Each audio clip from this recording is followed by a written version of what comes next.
Deputy Michael Carter never thought the quiet of a small Montana town could carry so much weight. The kind of silence found here wasn't empty.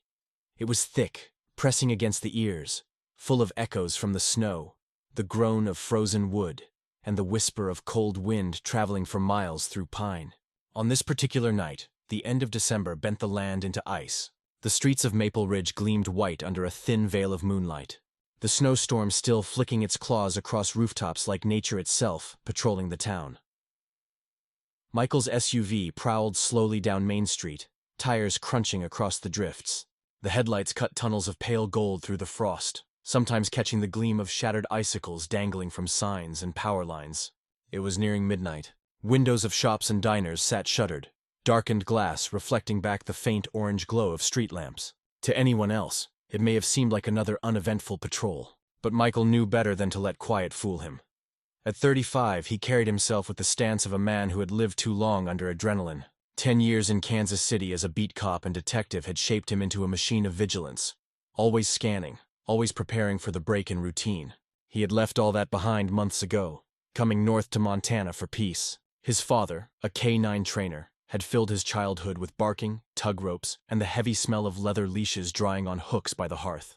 Dogs had been his first teachers in loyalty, trust, and the thin line between discipline and care. He thought about that often now, out here, where the mountains demanded both strength and stillness. He adjusted the dial on the heater, but his breath still fogged faintly near the windshield. The cab smelled of damp wool from his gloves, and the faint bite of cold metal from the shotgun rack overhead. It was quiet except for the low hum of country radio, static masking old songs. And then, something moved. Just at the fringe of his headlights, a huddled mass stirred beneath the awning of an abandoned storefront. Grayson's Market, once a lively general store, now dark and forgotten. Michael's instincts snapped awake instantly. Slowing the SUV, he leaned forward, squinting past the wash of the beams. For a moment, the shapes registered as deer, thin, hunched, fragile. But then they lifted their heads. Eyes glinted like coals. 3 dogs stood where no dogs should have been. German shepherds pressed close, ribs showing, coats matted with snow. Michael eased the gear shift into park. Hazard lights clicked alive, red strobes flashing against the snowbanks. He opened the driver's door slowly, boots crunching onto the frozen lot. Every movement echoed far too loud in the winter hush. The largest of the 3 stepped into the light. His frame was massive, dark sable merging into black, fur bristling with cold. His body created a wall in front of the others, 2 young pups who crouched low, trembling and thin, their bones sharp against their hides. A single beef bone lay gnawed nearly clean in front of them, some final scrap of survival. Michael kept his posture lowered, hands open, voice soft enough to ride the wind without force. "Easy now," he called gently, his breath making clouds in the air. "Nobody's going to hurt you." The big shepherd's response was a rumble that rose from deep in his chest. A growl, not wild, not feral, but measured. A warning. His amber eyes locked on Michael like a sentry refusing to abandon duty. The 2 pups pressed tightly at his sides. Their tails were locked between their legs. They wanted to move toward Michael and the warmth of his stance, but fear rooted them. Michael shifted slowly, kneeling, letting the snow stain his pant legs. He slid one gloved hand into his jacket pocket and retrieved a packet of beef jerky he kept for long shifts. With careful slowness, he opened the pack, tore it into sections, and tossed the pieces a few yards ahead. The scent carried immediately, cutting through the bitter cold. The pups' noses twitched frantically, their ears flicked forward. They whined faintly, torn between hunger and fear. Rex, the name Michael would later give this sentinel dog, kept rigidly in place. His gaze darted to the jerky, then back to Michael, calculating a decision in real time. Finally, with reluctant acceptance, he nudged the pups forward with his nose. They crept out, shivering as they picked the scraps quickly from the snow. The sight sank deep into Michael's chest. These weren't strays. Their movements weren't sloppy. They were trained once, disciplined once, conditioned to obey before someone threw them away like broken tools. He could see it, in the way their ears flipped at every distant sound, in the traces of faint scars encircling their throats like ghosts of collars forced away. He tossed more jerky again, closer this time. The pups edged nearer, ribs visible with each breath, tails wagging faintly between bouts of fear. Rex held back longer, every muscle tuned high, but the growl had dimmed down to a simmer. Still, his stance made it clear. He would break before he ever let anyone past him toward the young ones. Michael's eyes caught more details as snow swirled harder around them. The pads of their paws were cracked, raw from weeks of ice. Rex's back leg bore a thin but healing slash, fresh enough to tell of hardship. The pup's coats were rough, fur dulled, breaths shallow. He crouched deeper, speaking in that same quiet tone, the one he had once used to calm frightened witnesses, cornered suspects, even his own racing nerves. "You're freezing out here," he murmured. "Let's get you warm." He bent carefully, all movement exaggerated and slow, retrieving a collapsible water bowl from the SUV. Rex stiffened again, but didn't lunge. Michael poured bottled water into it, the sound sharp against the hollow, empty street. The pups were too thirsty to hesitate. They rushed forward, tongues lapping furiously. Only after they finished did Rex step in himself and drink deeply, his eyes never breaking contact with the man offering it. The moment hung sharp as frost. 3 abandoned shepherds, 1 deputy. No sound but the wind and the slow pulse of flashing hazard lights painting the snow red. Michael stayed kneeling, arm extended, palm open, still several feet from Rex. His voice grew softer still. "It's okay, boy. You've done your job. Let me carry it now." Rex stared, ears tense, his muzzle dusted with falling flakes. His amber eyes measured the hand. For a long second, no one breathed. Then, one paw slid forward, claws scraping the icy cement. He didn't growl this time. It was the fragile start of trust. The drive back to the station stretched longer than miles could measure. Snow fell thick and steady, curtain after curtain sweeping across the SUV's headlights, turning the road into a glittering ribbon of ice. Michael kept his grip steady on the wheel, his other hand turning the heater up, glancing back at least once every few seconds. The 3 shepherds sat clustered in the rear compartment, their breath fogged against the glass. The 2 pups, later named Luna and Bear, were curled into one mass of shivering fur. Rex, true to form, didn't rest. He sat upright, head poised, eyes forward on the road ahead as though already enlisted as part of this patrol. The sense of duty was alive in him still, unbroken despite everything. By the time Michael turned into the sheriff's station lot, the old brick building sat buried in fresh snow. Floodlights splashed the yard in harsh glare, glinting off a frozen flagpole and illuminating the detached garage that doubled as storage and temporary holding. The station itself was mostly dark. Only the dispatcher's window glowed, a lone sentinel of warmth. Michael killed the engine, the tick of the heater easing into silence. He sat a moment, watching the 3 shapes in the rear, already thinking of how to fashion a makeshift shelter until morning. When he lifted the back hatch, Luna and Bear barely stirred from their curl. Rex rose instantly, hackles trembling. But when the dog saw Michael's face, his body sagged slightly, tension easing. Michael spoke low, smiling despite the storm. "Easy, boy," he murmured. He held up kibble and the portable bowl. "We're home. For now." Inside the garage, the scent of motor oil, old tools, and concrete wrapped the air. Michael cleared space in the corner. Boxes dragged aside, an old rubber mat rolled out, blankets unfurled. He laid bowls of clean water, fresh kibble beside them. Slowly, carefully, he invited them in. Rex did not leap. Every inch of his stance was deliberate, circling once, sniffing, checking for threats. Only when he was satisfied did Luna and Bear dart forward to eat, tails thumping in faint relief. Rex followed after, lowering his head just enough to drink, but his eyes still traced every angle of the space, always guarding. Michael's phone buzzed in his coat pocket. As he stepped into the hall to answer, headlights cut across the lot. Clara Simmons arrived minutes later, boots crunching snow, a large duffel slung heavy at her side. She smelled faintly of antiseptic and coffee. Her chestnut hair curled from under her knit cap, and her green parka was lined with frost. She had worked late at her clinic, but answered his text without a pause, bringing supplies for the midnight miracle about to begin. "You weren't kidding," she said softly, stepping into the garage. Her eyes scanned the 3 shepherds, narrowing with concern. "They're worse off than I thought." Michael moved aside to give her space. "This corner is the warmest. We'll keep them here overnight." She crouched near the dogs, letting them sniff her gloves before reaching for her scanner. "I'll check for chips," she murmured. She passed the handheld device over Luna and Bear first. Nothing. Then she tried Rex. The scanner beeped, but displayed only a string of blank squares where owner data should be. "They wiped him," she said under her breath. This was deliberate. Michael leaned against the workbench, arms folded, watching Rex watch Clara. "That confirms what I suspected. Somebody didn't just dump them, they were covering their tracks." Clara looked up at him, her eyes sharp now. There's been a rash of missing canines all over the northern counties. Dogs retired from service or still active. Most vanish without a trace. I've been keeping a private list. Michael's jaw tightened. And now 3 show up on my beat. He glanced at Rex. This isn't random. While Clara worked, Michael fetched another blanket and laid it near the heater. He kept thinking of his father's garage back in Kansas. The smell of leather harnesses and the rhythmic clack of clickers during training sessions. His father had been a police dog handler who took in retired canines when no one else would.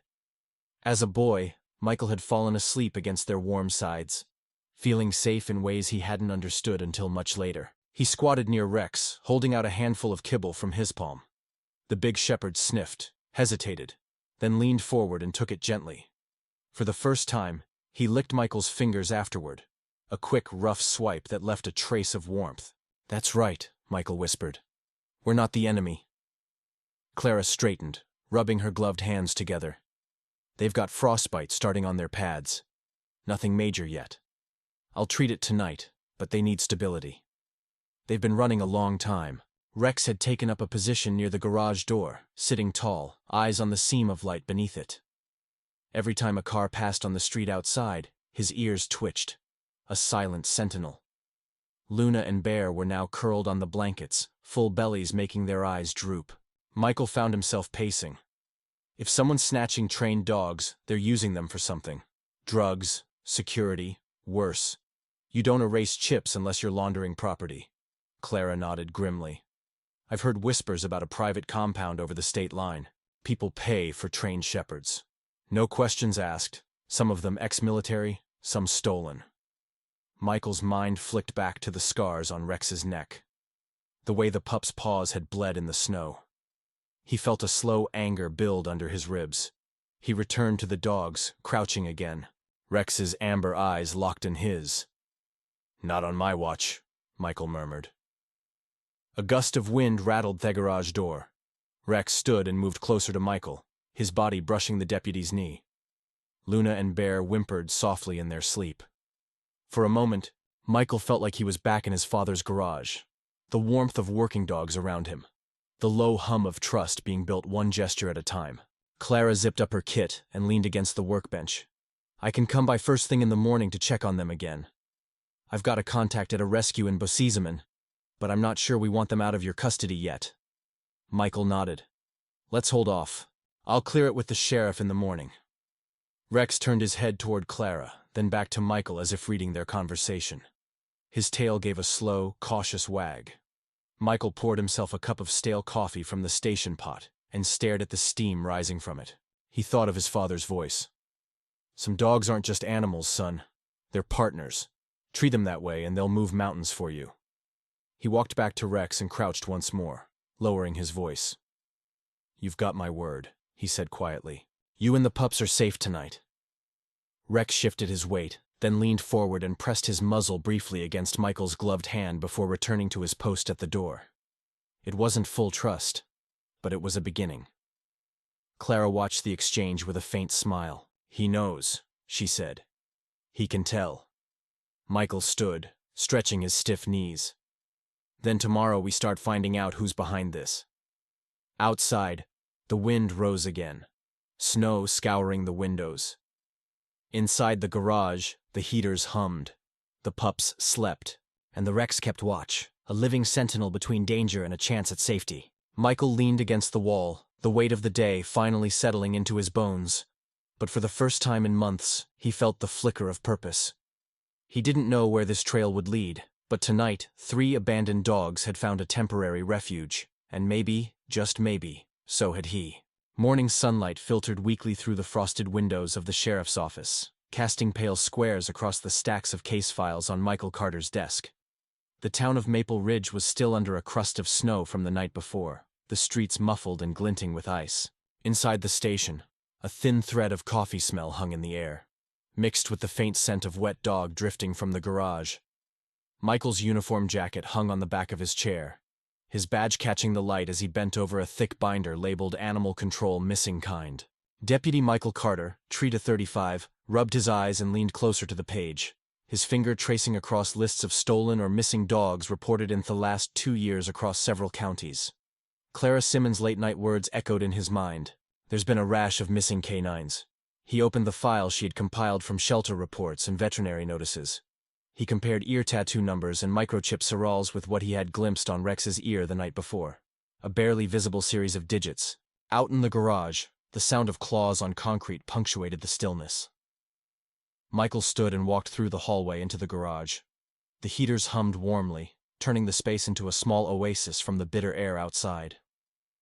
Rex sat by the roll-up door like a sentry, his posture regal, scanning the seams for any sign of intrusion.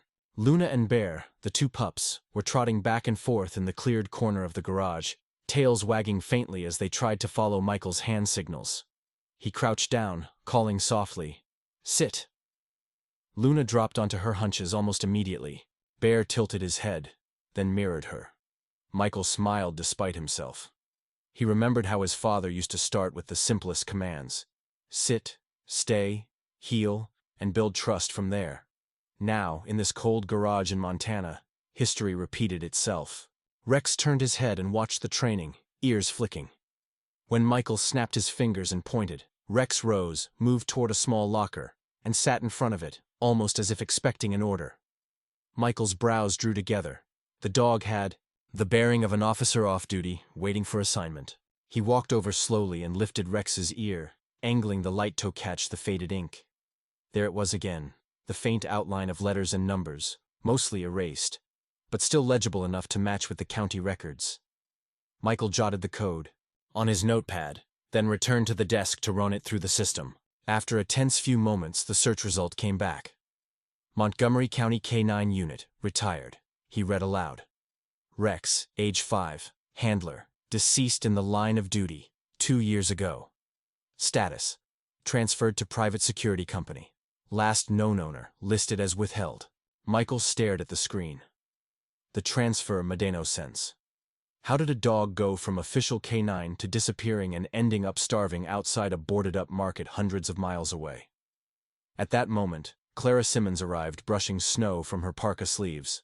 She had clearly come straight from her clinic again, still in scrub pants under a quilted coat, a stethoscope peeking from her bag. Her cheeks were red from the cold. "Morning," she said, stepping into the garage. "How's our little squad?" "Learning fast," Michael replied, nodding toward Luna and Bear. "And Rex, he's different."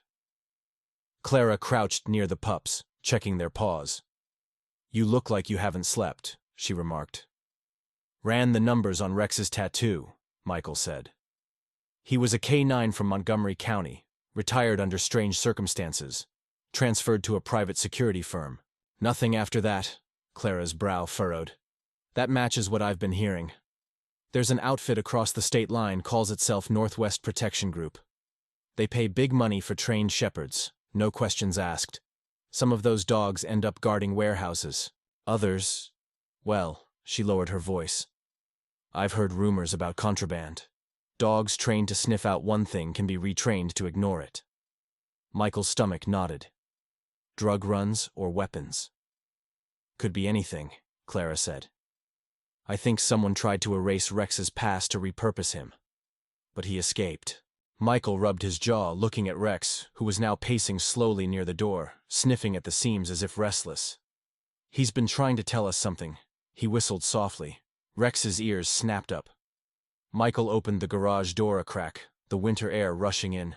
Rex immediately trotted out into the snow and paused, glancing back at Michael as if expecting him to follow. "You see that?" Michael murmured. Clara pulled her hood up, curiosity flickering. "He's leading you." Michael grabbed his jacket and stepped into the cold, the snow crunching under his boots. Rex moved ahead at a steady pace, not running, but deliberate, pausing now and then to check that Michael followed. Clara trailed behind, clutching her bag. They crossed the back lot and slipped behind the station, down a narrow footpath lined with skeletal willows. The town ended abruptly there, giving way to a strip of forest that bordered the railroad line. Snow clung to the branches, muffling sound. Rex led them about 200 YD to the edge of the trees, then veered toward a low rise where the drifts lay deeper. He stopped, nose down, pawing at the snow. Michael approached cautiously. "What is it, boy?" Rex began to dig, his paws flinging snow aside in rhythmic bursts. Soon he unearthed a frayed piece of rope stiff with ice and a corner of burlap. The pups trotted over, sniffing eagerly. Michael crouched and pulled the items free. The rope was the kind used fortying down cargo. The burlap had faint markings, maybe a shipping code. Music. Clara knelt, touching the rope. "These are restraint marks," she said quietly. "Someone had them tied here before abandoning them." Michael scanned the tree line. "This is a drop site. Whoever dumped them here didn't expect them to survive the night." Rex pawed again, uncovering a small metal tag half buried under the snow. Michael picked it up with gloved fingers. It bore an embossed logo, NPG. Security, the same initials Clara had mentioned, Northwest Protection Group. His breath caught. "We've got a direct link now." Clara's eyes widened. "You're kidding." "No," Michael said grimly, tucking the tag into an evidence bag. "This ties Rex to whoever took him." Rex sat back on his hunches, watching them with calm intensity.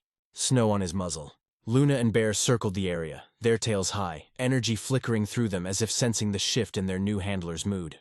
Michael stood, scanning the forest edge. "We'll need photos, and we'll have to get this to the sheriff quietly." Clara's breath puffed white in the air. "Be careful. If these people are moving trained canines across state lines, they won't hesitate to shut down anyone asking questions." Michael looked at Rex again at the steady calm in the dog's eyes.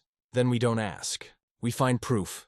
They turned back toward the station, Rex trotting ahead, his body language calmer now, as though relieved to have passed on his message. Michael felt a strange gratitude toward the dog, a sense that they were partners already, not just man and animal, but two beings bound by a shared mission.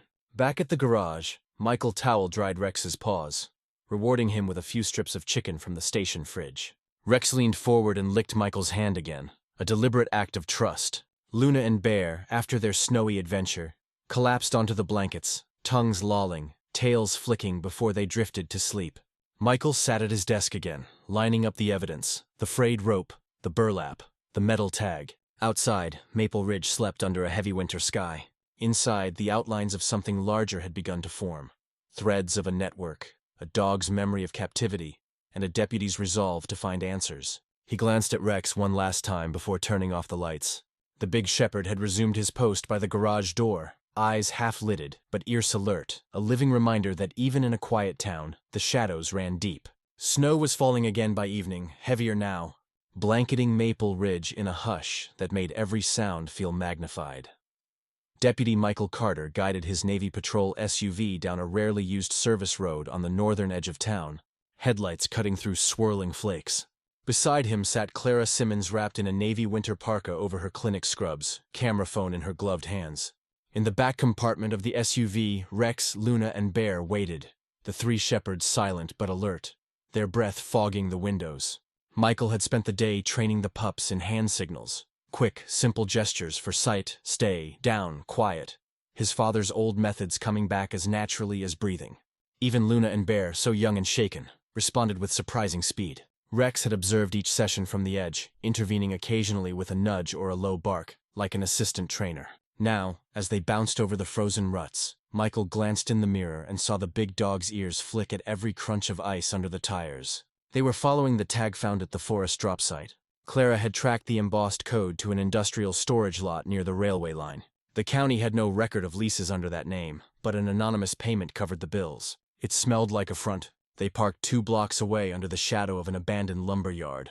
Michael cut the engine and let the SUV's warmth fade, listening to the snow hiss against the windows. "We goon foot from here," he said quietly. "Phone's on silent. We just look, get pictures, get out." Clara nodded, tucking her phone into a waterproof sleeve. She was nervous but resolute. At 31, she had returned to Maple Ridge to heal from a marriage that had hollowed her out. But this work helping animals, exposing cruelty, had given her a new backbone. Her hair, tucked into her hood, caught bits of snow as she moved. Michael opened the rear hatch. Rex jumped out first, landing soundlessly, scanning the lot with the precision of a soldier. Luna and Bear followed, tails low, butte-eager. Michael signed a hand signal. All 3 dogs crouched, ears forward, eyes bright. Clara raised an eyebrow. "They're like a team already." "There," Michael said softly. "Let's hope that's enough." They moved through the back alleys toward a derelict warehouse.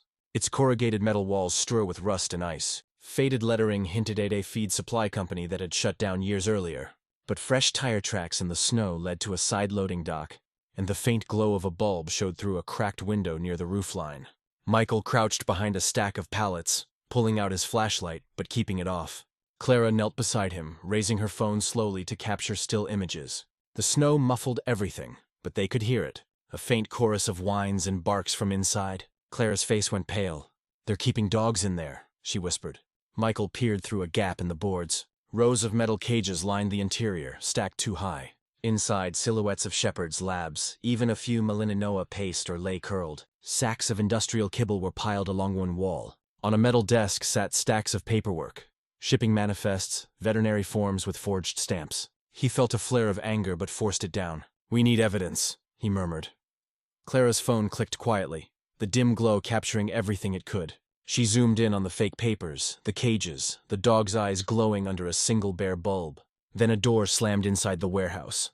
Voices echoed, two men speaking in low tones. Michael couldn't make out words, but recognized the rhythm of people moving quickly. He caught Clara's sleeve and gestured back toward the SUV.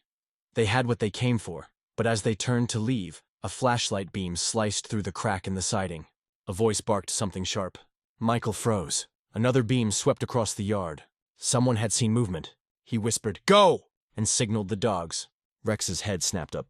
In a fluid motion, the big shepherd nudged Luna and Bear toward the rear of the lot, then darted away in the opposite direction, barking sharply. 3 quick barks, then a pause, then 2 more. The pattern drew the guards' flashlights like moths to flame.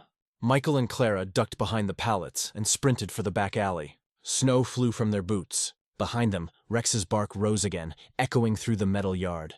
Michael risked a glance. The big dog had climbed onto a low loading dock and was pacing like a lure, tail high, ears forward, growling to draw attention.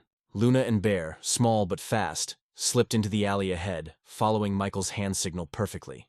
Clara clutched the evidence bag tight to her chest. Her heart pounded. "He's sacrificing himself," she hissed. "No," Michael whispered. "He's buying us time." They darted behind a derelict boxcar, crouching low as 2 men in heavy coats spilled out of the warehouse, flashlights swinging.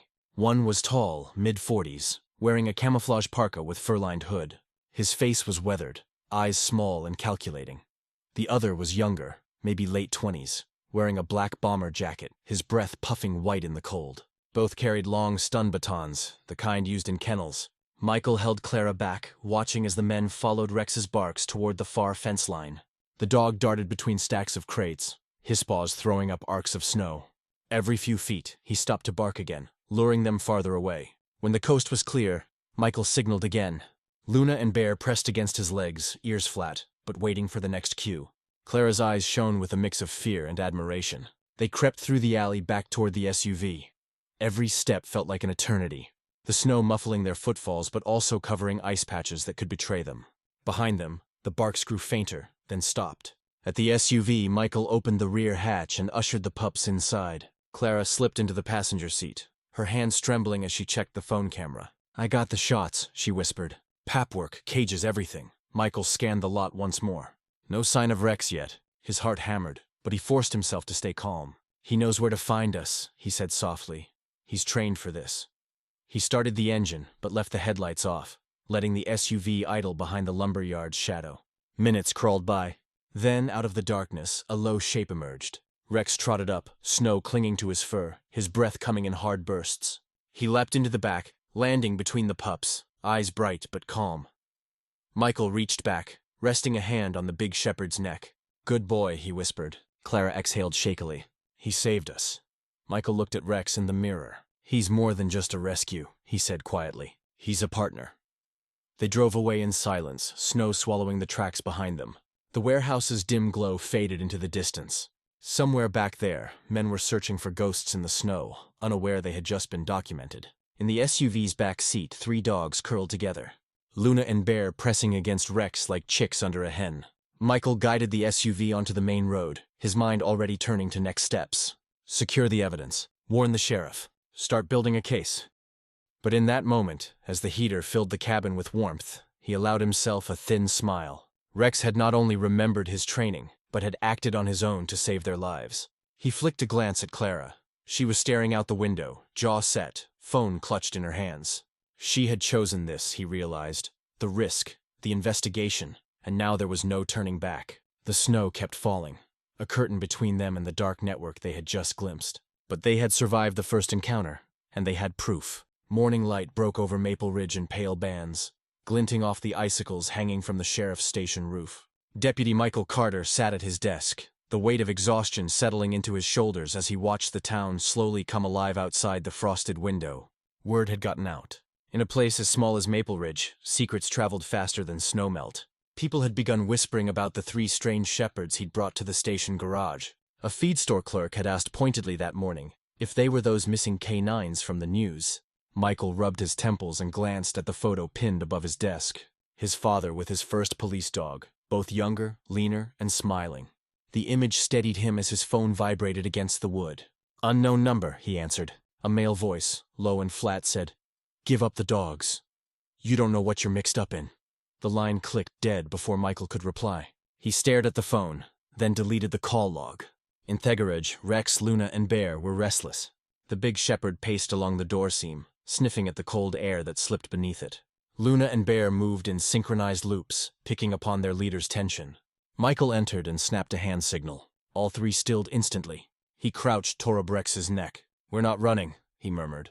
Later that morning, Clara Simmons arrived. Her parka zipped to her chin. A wool hat tugged low over her chestnut hair. She looked around the parking lot before coming inside, her eyes scanning the street with an unease Michael hadn't seen before. She set her tote bag on the desk and said quietly, "They're following me." Michael frowned. "Who?" 2 men in a dark SUV.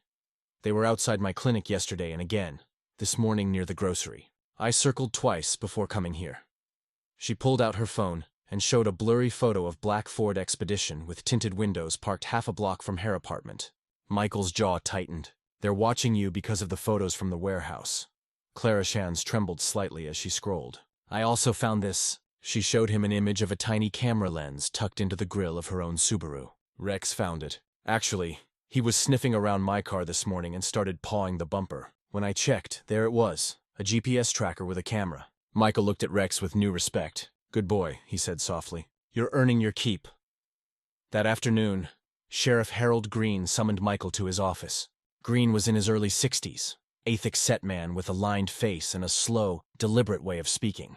A Vietnam veteran turned lawman, he had run the department for nearly 20 years. His office smelled of pipe tobacco and old leather. He gestured for Michael Tosit. "Son," Green began, "I've been getting calls from the county board. Folks say you've got 3 undocumented shepherds living in the station garage." Michael kept his voice steady. "They're evidence, Sheriff." "Evidence or not, liability's liability," Green said. "You can't just keep stray dogs here. Animal Control's got a rescue facility and Bossy's men ready to take them. We're not a kennel. They're not strays." Michael countered. "Once a documented former K9, I'm close to proving it." Green sighed, leaning back. "I know you've got history with dogs, Carter, but I can't let your nostalgia put the department at risk." "Give me a week," Michael said quietly.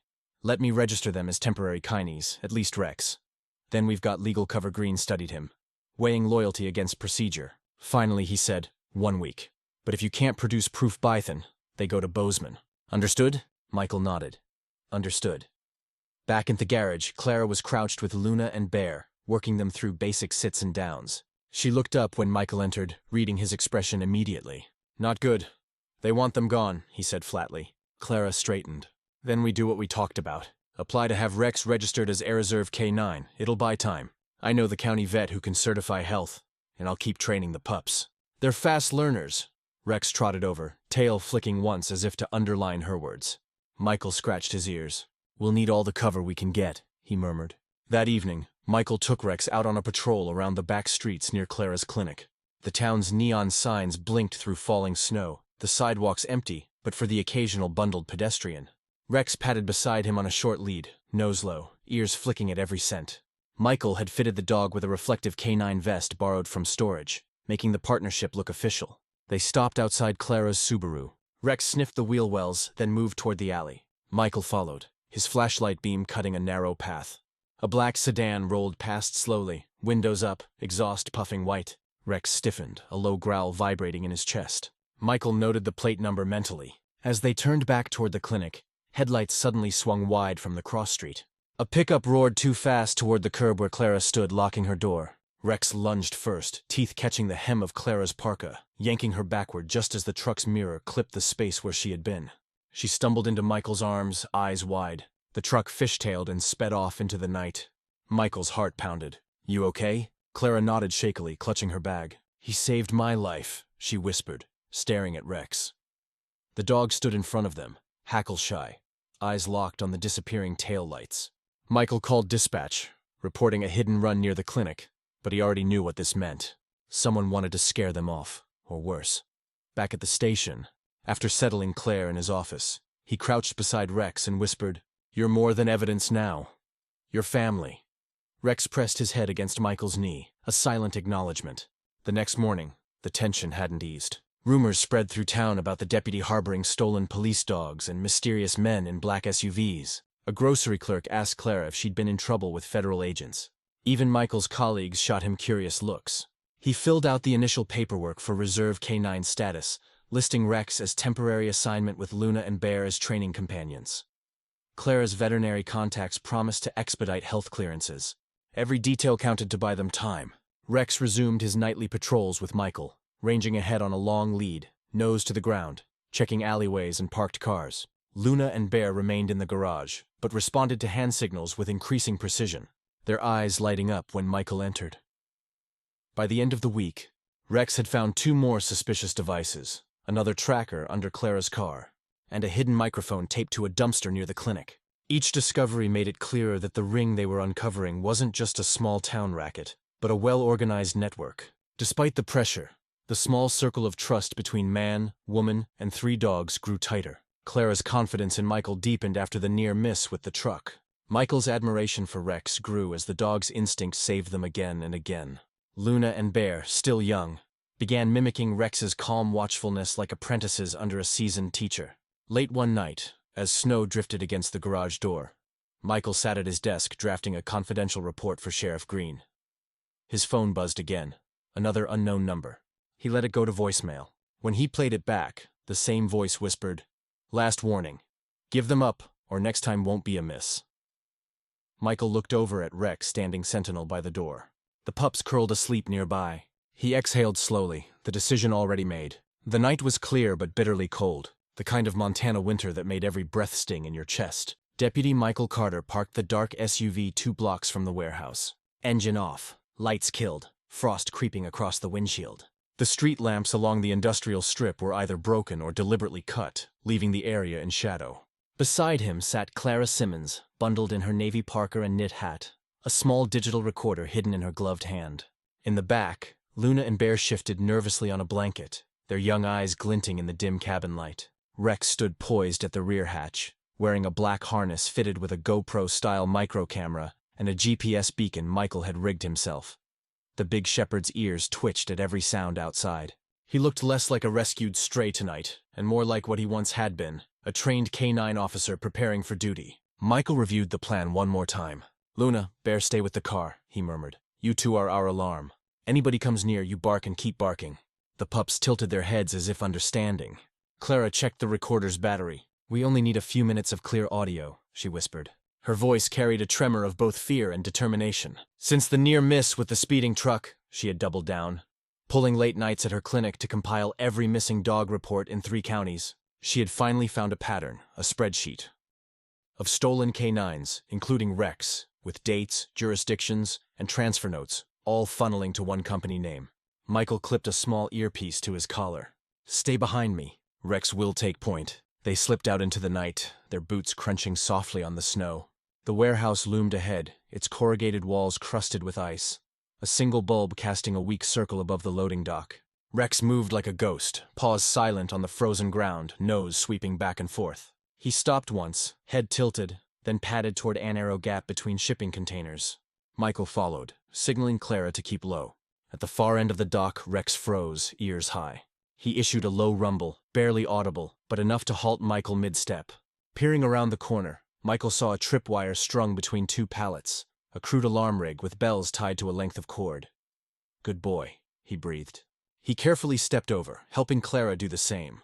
They reached a side door. Rex sniffed the seam, then gave a short huff and looked up at Michael clear. Michael eased it open just enough for them to slip inside. The warehouse smelled of wet concrete, animal musk, and disinfectant. Their flashlights stayed off. The dim emergency lights overhead painted everything in a greenish hue. Inside, rows of cages stretched into darkness, each draped with tarps to muffle noise. They could hear faint whines, the scrape of claws on metal.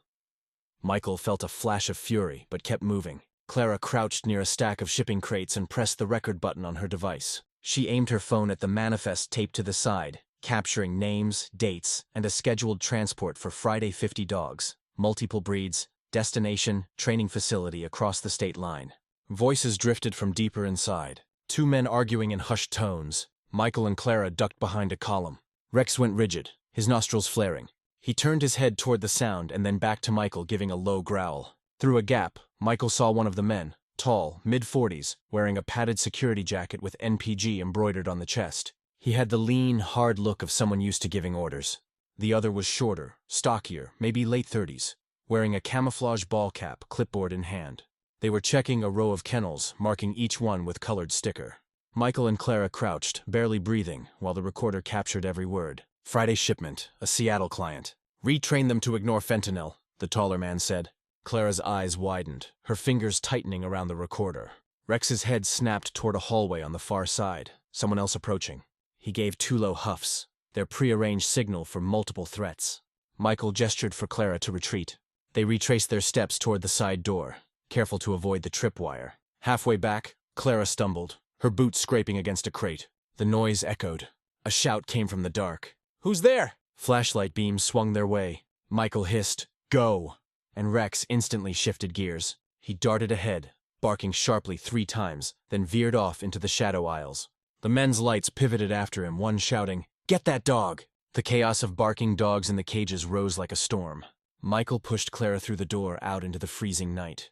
They sprinted for the SUV, snow spraying from their boots. In the distance, Rex's barks moved like a phantom through the warehouse, leading the guards away from the exit. At the SUV, Luna and Bear exploded into barking, sensing the tension. Clara yanked the door open, ushering them inside. Michael looked back once more at the dark warehouse, heart hammering. Then, as if conjured from the shadows, Rex appeared at the edge of the lot, his coat dusted with frost. Breath steaming, he loped toward them with a deliberate calm, as though the escape had been part of his plan all along. Michael opened the rear hatch and Rex jumped in, pressing his body against the pups until they quieted. They sped off into the night, headlights still off until they merged onto the main road. Clara's hands shook as she clutched the recorder to her chest. "I got it," she whispered. "Names, dates, everything." Michael risked a glance at her. "Then we finally have proof." By the time they reached the station garage, the dogs were asleep in a warm tangle of fur. Clara plugged her phone into Michael's computer, transferring the audio files.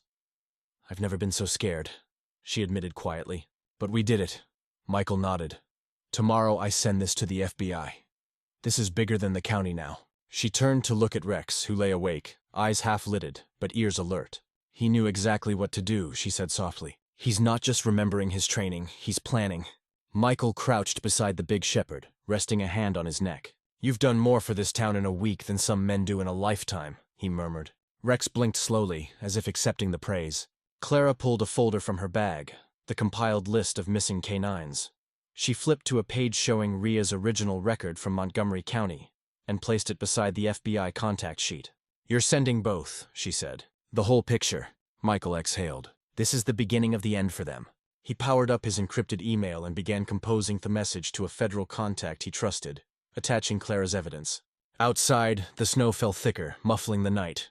Inside the garage, 5 lives to humans and 3 dogs huddled against the dark, having crossed another invisible line from witnesses to active opponents. For the first time since his father's death, Michael felt that familiar click of purpose, the quiet certainty of being in the right fight. Snowstorm winds howled across the outskirts of Maple Ridge, bending the tall switchgrass around the abandoned Raylord. Midnight cloaked the derelict station in a gray-blue haze, the kind of bitter Montana night where the cold bit straight through Kevlar and bone. Deputy Michael Carter crouched behind a stack of frozen pallets, with Rex pressed close at his knee. Luna and Bear huddled just behind, their ears prick-cricked to the distant metallic clatter from the rail lines.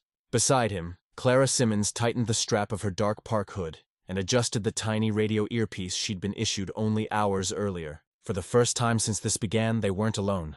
A team of federal agents in heavy winter tactical gear was arrayed across the Raylord, moving in staggered arcs under the cover of darkness. The operation had been coordinated by Agent Daniel Pierce, a seasoned 40-year-old with close-cropped black hair, a windburned face, and a calm baritone voice. Pierce had grown up on the Montana High Line, knew the local terrain by heart, and wore his dark tactical coat like a second skin. He had spent weeks coordinating with Michael since the FBI received Clara's evidence. Now crouched with his rifle braced and breath steady, he gave a curt nod toward Michael. "Containers 2 and 4, Pice whispered. "That's where they'll load the dogs." Michael adjusted his vest, feeling the weight of his badge under the armor. The snow stung his face, but his mind stayed fixed on Rex. The big shepherd wore his black harness again, the LED tracker blinking softly under his throat. Luna and Bear had smaller, reflective bands on their collars, glinting like fireflies in the dark. Pierce signaled the final positions. 2 agents moved to the south fence while another team covered the rail spur leading to the old loading dock. Clara knelt beside Michael, her breath visible in ragged clouds. "I'll stay behind you," she murmured. She had no weapon, but carried a first aid kit and a collapsible pry bar tucked under her jacket, a token of defiance that had become her talisman. A truck engine rumbled from beyond the yard. Headlights flared briefly, then cut out. Shadows moved at the loading dock. Men in heavy coats guiding cages onto low pallets. Michael glimpsed a figure he recognized from the warehouse. The tall man in the padded NPG security jacket, the one who'd barked orders weeks ago. His name, Michael had learned from FBI files, was Calvin Raines, 46, ex-private military contractor with a record of lost shipments and off-the-book security jobs. Reams's face was lean and severe, his movements sharp despite the cold. Pice murmured into his radio, "Team's in position. Wait for my mark." Rex tensed suddenly, nostrils flaring. He emitted a loud growl, their code for trap or guard nearby. Michael raised a hand, signaling the nearest agents to freeze. Through the swirling snow, a silhouette emerged behind the containers, carrying what looked like a suppressed rifle. "A sentry," Michael whispered. "Rex, quiet flank." The shepherd slipped away like a shadow, circling wide around the container stack. Seconds later, the sentry stumbled backward as Rex appeared from the dark, low and silent, knocking the man off balance before disappearing again into the snow. The man dropped the rifle and bolted toward the dock, shouting, "We're made! Go!" Pierce snapped. Federal agents surged from cover, weapons raised, voices commanding. "Federal agents! Hands where we can see." Chaos erupted. Men scattered between the containers, some reaching for weapons, others for truck doors. Dogs in cages began barking frantically, a sound like thunder in the frozen night. Michael and Clara ran toward the second container where the barking was loudest. Luna and Bear kept pace at their heels, low and fast. Gunfire cracked somewhere near the rail spur. Michael ducked instinctively, shoving Clara behind a stack of pallets. A bullet sparked off the steel above them. He felt a sting across his upper arm, a graze but pushed through, adrenaline dulling the pain. "Container!" Clara shouted, pointing. The heavy steel door of a shipping container swung shut with a clang. Through its vents, she glimpsed movement, dozens of eyes, the silhouettes of caged shepherds. She lunged for the handle, but another burst of gunfire drove her back. Michael signaled the pups. Luna darted right, Bear left, drawing the shooter's attention. Rex barreled forward from the blind side, launching himself at the gunman, a thick-set younger man in a camo hoodie. The impact knocked the weapon free. Rex's jaws closed on the man's forearm, dragging him to the ground. Agents swarmed in, zip-tying wrists, shouting orders. Clara seized the chance to reach the container. She yanked at the door, but it was padlocked from the outside. "Michael!" she cried. He tossed her the pry bar. She wedged it into the lock, straining. The metal groaned, but held. Behind her, Luna and Bear barked sharply, a warning. Clara turned just in time to see a shadow loom behind her. A gloved hand shoved her into the container's opening as the lock snapped. The door slammed, clanging shut. Darkness swallowed her. Inside, the stench of frightened animals and diesel filled her lungs. Dozens of dogs whimpered in stacked cages. Her phone slipped from her pocket, skittering across the steel floor. "Michael!" she screamed, pounding the door. "Outside!" Michael whirled, eyes scanning. "Clara's inside!" he shouted to Pierce. He yanked at the handle, but the lock had snapped into place again. Rex's head whipped toward the sound of Clara's voice. The big shepherd lunged at the container seam, claws scraping metal. He barked 3 times as code for emergency, then spun, meeting Michael's eyes. "Go, Rex," Michael ordered. The dog bolted to the rear of the container, Luna and Bear at his heels. They disappeared around the far side. Moments later, Michael heard their claws against steel and then a muffled thud. Rex had found a gap near the loading hatch. Inside, Clara heard a scraping noise. A paw appeared through a narrow vent, then another. Rex's muzzle pressed against the opening, snorting warm breath into the freezing dark. Luna and Bear yipped, claws scratching at the seam. Clara backed up as the dog's Dugan pulled. One of the rear panels gave way under their combined force. "Come on," Clara whispered. She squeezed through the gap as Rex and the pups widened it, tearing at a loose hinge. Hands grabbed her from outside Michael and an agent pulling her free. She stumbled into the snow, coughing, clutching the pry bar. The last act unfolded fast. Across the yard, Calvin Raines was climbing into a truck cab, a pistol flashing in his hand. Pice shouted, but the man ignored him, trying to start the engine. Rex broke from Clara's side and sprinted across the lot, leaping onto the truck's step rail and launching straight through the open door. The impact knocked backward onto the seat. The gun clattered to the floor. Rex's weight pinned the man down until agents swarmed in, wrenching him out and slapping on cuffs. Meanwhile, Luna and Bear darted among the cages, gnawing and pawing at nylon ties until several doors swung open. The captured dogs spilled out, tails tucked but moving toward freedom. Agents guided them to waiting transport vans while others secured the scene. Michael slumped against a stack of pallets, clutching his grazed arm. Clara turned to him, eyes wide with both terror and relief. "You're hit." "It's nothing," he said, but his face was pale under the floodlights. Clara pressed a glove to the wound, her other hand trembling against his jacket. "You threw yourself in front of him," she murmured, glancing at Rex, who was now being praised by federal agents. "You saved him and he saved me." Michael managed a thin smile. Team effort. As the last suspects were led away in handcuffs, the rail yard fell quiet except for the panting of freed dogs and the crackle of radios. Snow continued to fall, softening the hard edges of the scene. Clara felt something inside her settle. The fear that had lived in her chest for weeks, replaced by a surge of gratitude and something deeper. She looked at Michael, his profile limned in the cold light, and at Rex sitting tall beside him like a sentinel. In that moment, she knew she trusted them both with her life. The operation wound down, agents loading evidence crates and confiscated files into unmarked vans. Pierce approached, clapping Michael on the shoulder.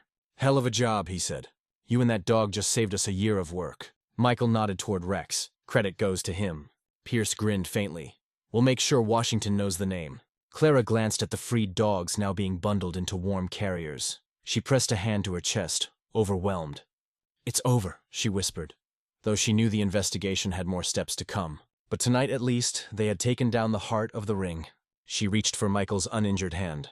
He let her, their fingers lacing together briefly. In the snow-lit chaos, surrounded by barking and flashing lights, the gesture was small but unmistakable, a promise for Jed in danger. Morning sunlight poured over Maple Ridge a week after the raid, a softer winter glow replacing the storm-gray sky that had cloaked the town for so long. Snow still blanketed these streets, but now it glistened under a clear blue horizon, like the entire town had been scrubbed clean. Deputy Michael Carter stood at the edge of the courthouse square, his bandaged arm resting in a sling, watching townspeople gather in heavy coats and scarves. Beside him sat Rex, his sable and black coat shining after a much-needed bath, the scars of his ordeal barely visible under the fur. Luna and Bear perched on either side like miniature sentries, tails flicking as they scanned the growing crowd. A temporary wooden stage had been set up in front of the town hall. Banners reading, "Thank you for protecting our community," fluttered in the crisp wind. Mayor Ellen Raburn, a dignified woman in her mid-50s with auburn hair swept into a bun and a wool coat in deep forest green, stood at the podium, shuffling papers. Originally from Missoula, she'd served Maple Ridge for 10 years and was known for her measured speeches and hands-on community work. Michael shifted his weight as Clara arrived, breathless from the short walk from her clinic. She wore a navy pica coat over a cream sweater and dark jeans tucked into boots, her cheeks flushed from the cold. She smiled when she saw the dogs lined up in formation. "They look like they're ready for inspection," she said softly. "They're expecting treats after this," Michael replied, smiling back. The mayor tapped the microphone. "Citizens of Maple Ridge," she began, her voice carrying across the square. "Today we honor courage, both human and canine."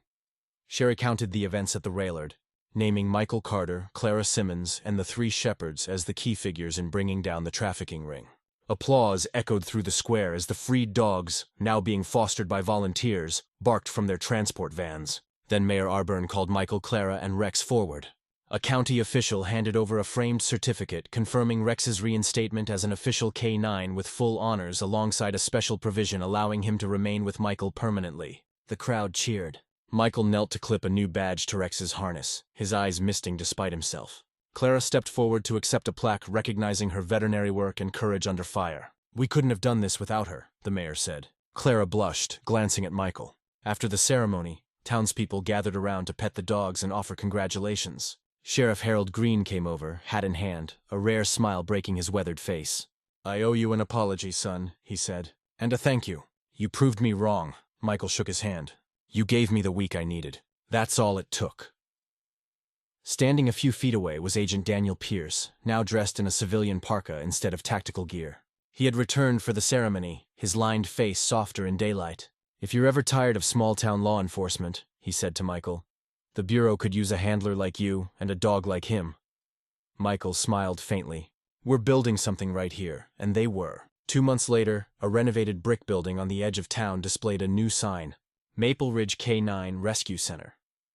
The former feed store had been transformed with volunteer labor and small grants chain-link training yards out back, a heated indoor kennel with vet facilities, and a sunlit office where Clara had her desk. On opening day, townspeople milled about under a bright winter sky. Clara guided a group of children on a tour of the kennels, her hair tied back in a practical braid.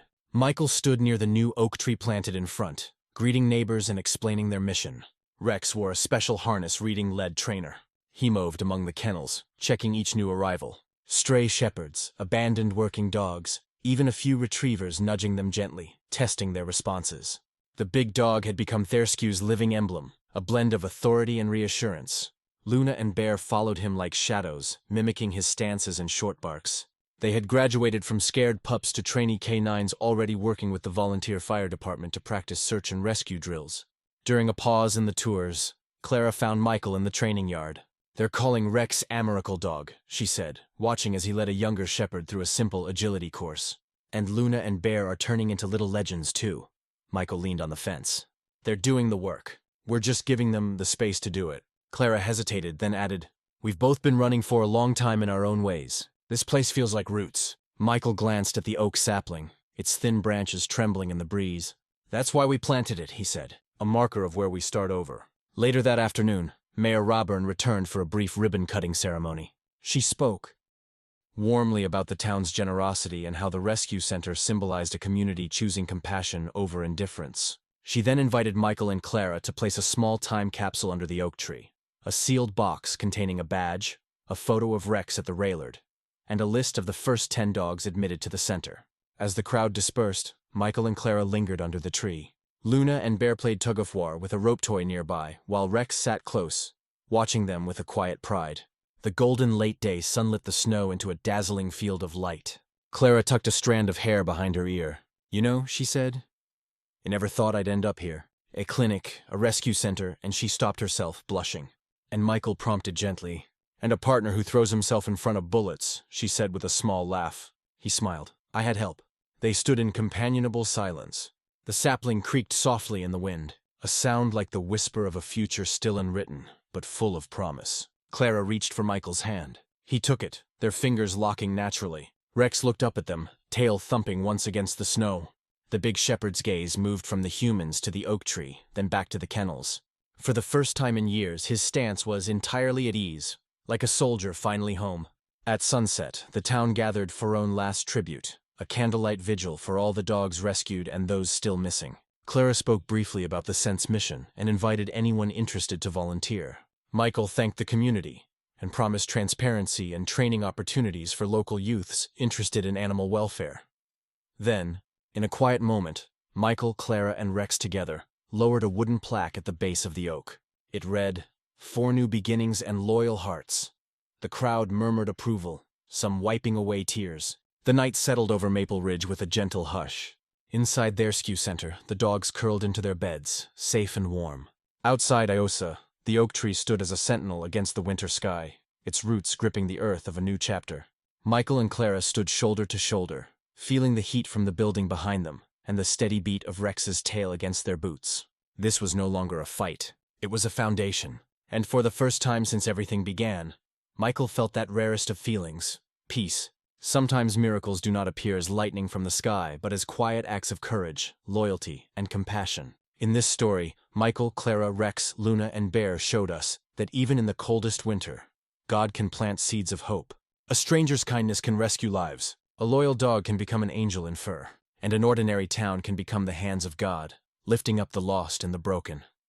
In our daily lives, we too can be part of this miracle. Every time you protect the weak, stand up for what is right, or open your heart to an animal in need, you echo God's love in the world.